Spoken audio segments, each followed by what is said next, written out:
What if I told you that some of the health checkups you've been told to get after 70 might actually do more harm than good?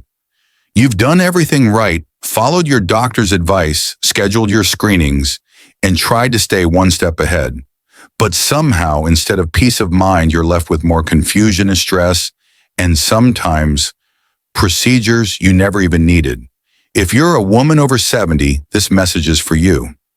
Today we're pulling back the curtain on 8 common health tests that may seem routine, but could be causing unnecessary worry pain or even serious side effects. I'll also walk you through safer, smarter ways to take care of your health without falling into the trap of over-testing. So stay with me, because what you'll learn in the next few minutes could protect you from a lot of stress and help you make more confident, informed choices at your next appointment. Before we begin, I'd love to hear from you. Where are you watching from, and what time is it for you right now? Drop a quick comment below. Even if it's just a quiet moment in your day, I truly appreciate you being here. And if you find this helpful, don't forget to hit that subscribe button so you never miss another Health Smart conversation. Part 1, PSA testing, not for women. If you're a woman over 70 living here in the U.S., maybe enjoying your retirement in Arizona, or keeping busy with grandkids in Michigan, you've probably had your fair share of lab work, blood draws, routine panels, annual checkups. It's part of staying on top of things, right? But sometimes hidden in those long lists of test results, something shows up that doesn't quite belong. And one of those things is the PSA test. PSA stands for prostate-specific antigen. It's a blood test used to screen for prostate cancer in men. And here's the key detail: only men have a prostate gland. So if you're a woman and you see PSA on your lab report, that's a red flag, not about your health, but about the test itself. It may have been ordered by mistake, possibly bundled into a larger hormone panel that wasn't tailored to your needs. In clinics across America, this happens more often than we'd like to admit. You might get a call saying one of your numbers looks abnormal. Naturally, you feel concerned, especially when you don't know what that number even means. That concern can lead to more blood work, maybe a referral, even imaging, all for a result that had nothing to do with your actual health. And along the way, it can stir up fear, confusion, and unnecessary medical bills. That's why it's so important to ask questions about every test being ordered, not in a confrontational way, but with calm curiosity. Can you tell me why this test is being done? Is this appropriate for my age and gender? Because good care isn't just about checking every box. It's about checking the right ones for you. Healthcare in the U.S. can feel overwhelming, especially as we age. But one small moment of asking the right question can protect you from weeks of anxiety and unnecessary follow-ups. And the more you understand what your body truly needs, the more confident you become in saying yes or no with peace of mind. You're not just a lab result, you're a whole person, and your care should reflect that clearly, respectfully, and with intention. Part 2, full body scans without symptoms. The hidden risks of looking too hard. Across the United States, from quiet towns in Pennsylvania to sunny cities like San Diego, many older adults are offered full-body scans as part of a preventive checkup. It sounds high-tech, even comforting. A machine that can see inside you, spot problems early, and give you peace of mind.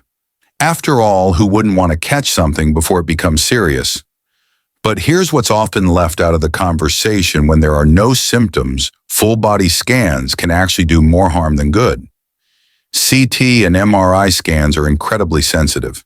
They often find small abnormalities called incidental findings, little spots, lumps, or shadows that weren't causing problems and might never cause problems. But once something is found, it sets off a chain reaction. You get called back for more tests, maybe an ultrasound, then a biopsy. And suddenly you're deep in a cycle of follow-up appointments, waiting rooms, anxiety, and what-ifs. And sometimes all of that ends with surgery for something that might have been completely harmless. This is especially true for seniors. As we age, our bodies naturally develop little changes, harmless cysts, nodules, or scars from old infections. They're like wrinkles on the inside.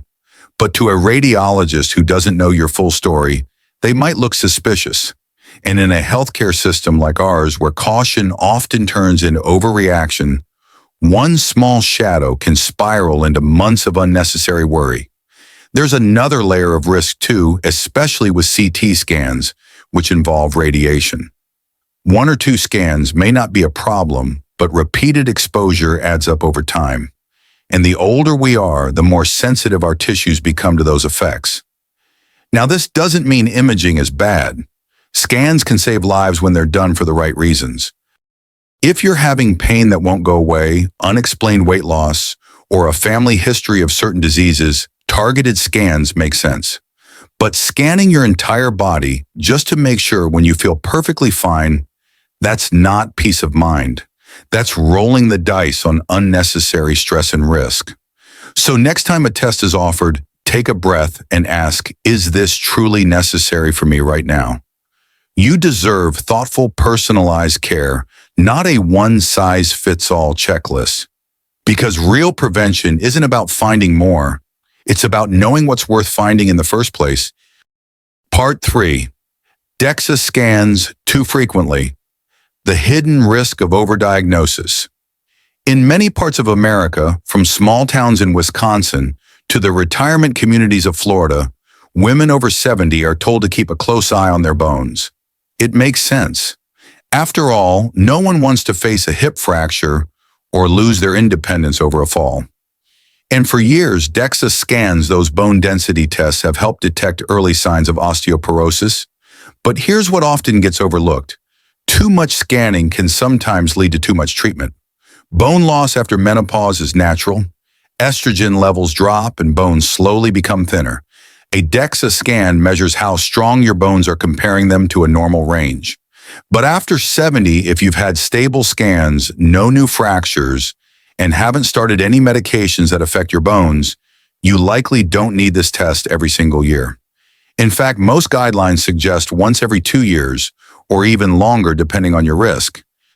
Still, many older women across the U.S. get tested annually out of habit or fear. And here's the issue, those small year-to-year changes in your results might look alarming on paper. Even a mild decrease in bone density can lead to a diagnosis of osteopenia or early osteoporosis. From there, it's an easy jump to starting medication. Some of those medications, like bisphosphonates, can be helpful when used appropriately, but they also come with side effects, especially in older adults. Jawbone damage, unusual fractures in the thigh, acid reflux, or digestive trouble are not uncommon. And often these drugs are prescribed based on numbers, not symptoms or real risk. So what should you focus on instead? For many women, lifestyle changes have a bigger impact than any pill. Getting enough calcium and vitamin D, staying physically active with weight-bearing exercises, and making your home safer to prevent falls all support long-term bone strength. Simple routines like walking in the morning sun or lifting light weights at your local YMCA can protect your bones better than over-testing ever will. In a culture like ours, where medical care often feels rushed and driven by numbers, it's easy to think that more testing equals better care. But as you grow older, wiser, and more in tune with your body, the real strength comes in choosing what truly matters and letting go of what doesn't. And sometimes that means skipping the scan and going for a walk instead. Part 4. Pap smears. After 70, when is it time to stop? If you're a woman in your 70s or older, maybe living in a quiet neighborhood in Ohio or enjoying coastal mornings in California, you've probably spent decades keeping up with your health. And for most of your adult life, pap smears were part of that routine. They helped detect early signs of cervical cancer and gave women the power to take control of their health. But here's a question that isn't asked often enough. Do you still need a pap smear after 70?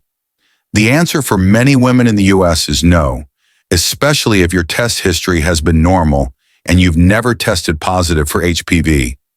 Cervical cancer grows slowly, and in women with no history of abnormal results, the risk of developing it after 70 is very low. But despite the evidence, many older women continue getting screened out of habit or because no one told them they could stop. That might sound harmless, but unnecessary screening comes with its own risks. Pap smears can detect small, harmless changes in cervical cells that would never become cancer. But once these are flagged, doctors often recommend procedures like colposcopies, biopsies, or cauterization to be cautious. And those procedures, especially in older women, can be uncomfortable and even risky. As we age, the tissues of the cervix and vagina become thinner, more fragile, and slower to heal.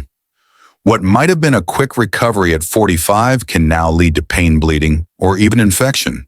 It's not just the physical discomfort either. Waiting on test results, worrying about next steps, and navigating appointments can add unnecessary stress to a life that's already full of responsibilities and emotions. That's why current guidelines in the U.S. recommend stopping routine Pap smears after age 65, but only if you've had a history of normal results and no high-risk factors. If you've ever had cervical precancer or are unsure of your history, talk with your doctor. But if your records are clear and your doctor agrees, stopping is not neglect. It's a wise, informed choice based on science and your stage of life. Because after 70, good health isn't about doing everything. It's about doing what makes sense for your body, your peace of mind, and your future. And sometimes the strongest choice is the one where you say with quiet confidence, that test is no longer needed. Part 5. Cholesterol testing at every visit. Do you really need it? If you're over 70 and living in the U.S., maybe in a quiet town in Iowa or a busy city like Atlanta, you've likely had your cholesterol checked more times than you can count. It often feels automatic. You go in for a routine checkup, and before you know it, another full lipid panel is ordered: total cholesterol, LDL, HDL, triglycerides, the whole picture. It feels like something we're supposed to do, just part of good healthcare. But here's the truth: after 70, testing your cholesterol at every visit might not be helping you and could even be hurting. Now let's be clear, cholesterol does matter. It plays a role in heart disease and stroke, two major concerns as we age. But what many people don't realize is that cholesterol numbers naturally fluctuate from day to day, sometimes even hour to hour. What you eat the night before, your stress level, a recent cold, any of it can shift your results slightly. So when those numbers move around, even just a little, doctors may feel pressure to change your medication. That's where the real problem begins. Imagine this: you've been stable for months, feeling fine, walking every day, enjoying your meals. But then your LDL number bumps up just a bit, nothing dangerous, just different. Now your statin dose goes up, and suddenly you're feeling tired. Your legs ache. Maybe your balance feels off and you're more cautious walking down the steps of your porch. For many older adults across America, especially women, those side effects don't get reported right away. They just become part of the background noise of aging, fatigue, dizziness, sore muscles. But in reality, they could be caused by medication adjustments that weren't even necessary. And those side effects can have real consequences: falls, injuries, hospital visits that were completely preventable. That's why guidelines now suggest a smarter approach to cholesterol management in older adults. If your levels have been stable and your medication hasn't changed, you may only need testing once a year or even every 2 years. The focus should shift from chasing perfect numbers to building a strong, resilient heart through lifestyle. That means moving your body in ways that feel good. A 20-minute walk around your block in Oregon is more powerful than you think. Choosing fiber-rich foods, staying hydrated, getting enough sleep, these are the things that protect your heart. And don't forget blood pressure and blood sugar, two major players in heart health that often get overlooked in the chase for the ideal cholesterol number. There's also something deeply emotional about it all. Older adults in America often carry the quiet pressure of being good patients. You want to do everything right, avoid being a burden, follow the rules. But being a good patient doesn't mean saying yes to every lab test. It means knowing when to ask, do I really need this right now? And when the answer is no, it's okay to say, let's wait. Because your health isn't just numbers on a screen. It's how you feel walking through your kitchen, carrying your groceries, laughing with your grandkids. And when we focus on the right things, that's when true health, the kind that lasts, really begins. Part 6. Thyroid testing without symptoms. When less is truly more. If you're a senior woman living in America today, maybe in a cozy apartment in Chicago or a peaceful farmhouse in rural Kansas, you've likely had your thyroid checked at some point. You may have even gotten that blood test without asking for it as part of a routine panel during your annual physical. And when the results came back just a little off, your doctor might have said, "Let's keep an eye on this," or even prescribed a thyroid hormone to play it safe. But here's what you might not have heard: testing your thyroid without clear symptoms can sometimes do more harm than good.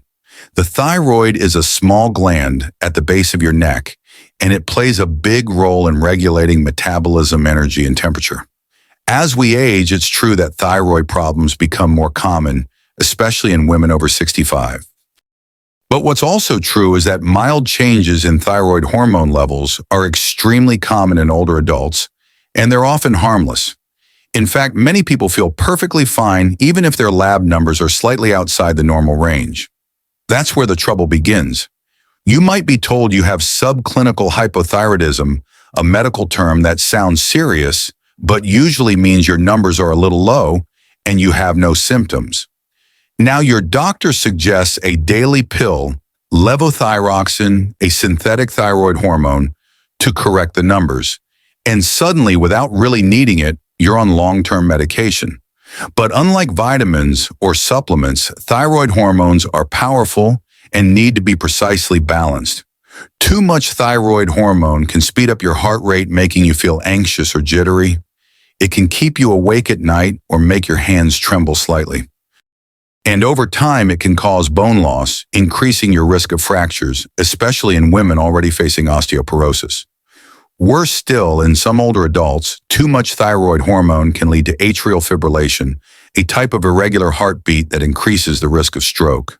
In towns across America, from Salt Lake City to Charleston, many older women quietly deal with these symptoms, not knowing they might be side effects of a medication they never truly needed. They think maybe this is just what aging feels like, or maybe I'm just slowing down. But in reality, their bodies might be reacting to a treatment for a condition that didn't need fixing in the first place. So what's the better path? It starts with paying attention to how you feel, not just what your lab results say. If you're experiencing fatigue that doesn't go away, unexplained weight gain, or lost changes in mood or digestive issues like constipation, that's when a thyroid test may make sense. But if you feel well, steady, energy, stable weight, no new symptoms, it's perfectly okay to say, let's hold off on this test for now. Healthcare in the U.S. often rewards action, speed, and numbers, but real wellness, especially after 70, comes from listening to your body, asking thoughtful questions, and making choices based on how you live, not just how you score. Because the goal isn't to chase perfect labs, it's to live a steady, meaningful life that feels good from the inside out. Part 7. Cancer screenings beyond guidelines. When more testing isn't always better.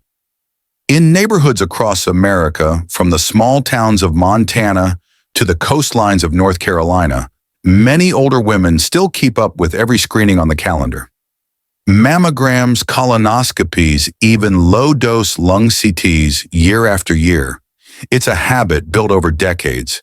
And for good reason, early detection has saved lives. But as we move through our 70s and beyond, there's a new question worth asking. When does screening stop helping and start adding more worry than value? Every major cancer screening guideline in the U.S. has an age limit for a reason. That's not because we care less about health after 75. It's because the balance between risk and benefit starts to shift. Take colonoscopies, for example. They're highly effective for preventing colon cancer, but they also involve anesthesia, bowel prep, and small but real risks like bleeding or bowel perforation. For someone in their late 70s or 80s, especially with other medical conditions, those risks can outweigh the benefits. The same goes for mammograms. After 75, especially if your past results have been normal, the chance that a detected lump will actually become life-threatening during your lifetime becomes much smaller. Some slow-growing cancers may never cause symptoms at all, but once something appears on a scan, it can lead to biopsy, surgery, or months of stressful decision-making. And those decisions, while medically well-intentioned, can be deeply exhausting, both physically and emotionally. In a country like America, where medicine is often about action, many seniors feel pressure to keep doing every test just to be safe. But good health after 70 isn't about doing more. It's about doing what makes sense for your body, your life, and your future.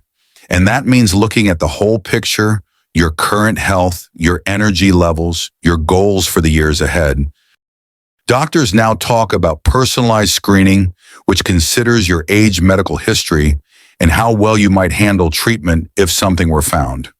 Because sometimes the right choice is not to go looking for problems that may never grow large enough to matter. And that's not giving up, that's being wise. You've spent a lifetime taking care of yourself. Now it's time to let your health care reflect who you are today, not just who you were at 50. And that kind of care takes courage, clarity, and a whole lot of self-trust. Part 8, Vitamin and Mineral Testing. Without symptoms, when more isn't better. Across the United States, from the quiet plains of Nebraska to the palm-lined streets of Tampa, you'll find pharmacies filled with shelves of vitamins and supplements. Magnesium, zinc, iron, B12, vitamin D, and more, all promising to boost energy, strengthen immunity, or slow aging. And for many older adults in America, these bottles feel like insurance policies. You take them every morning with your coffee, hoping they'll help you feel just a little stronger, a little sharper, a little more you. But here's something worth considering: testing for vitamin and mineral levels, when you have no symptoms, might be doing more harm than good. It's become common practice in some clinics to run full micronutrient panels as part of routine blood work, sometimes without you even asking. Your doctor may suggest checking your vitamin D or iron just to see where you're at. But if you're feeling fine, no fatigue, no numbness, no unexplained bruising or weakness, there may be no medical reason to dig that deep. And when test results come back a little off, it often starts a cycle that's more confusing than helpful. You might be told your vitamin A is slightly low or your zinc is on the edge of normal. Then come the high-dose supplements, sometimes store-bought, sometimes prescribed. And here's the hidden danger: too much of a good thing can be harmful. Vitamin A in excess can damage the liver and increase bone loss. Too much iron can build up in the body and affect your heart. Calcium in large amounts has been linked to kidney stones and even higher risk of heart disease. And fat-soluble vitamins like A, D, E, and K don't wash out with urine the way vitamin C does. They build up quietly over time. It's easy to fall into the trap of thinking more nutrients mean better health.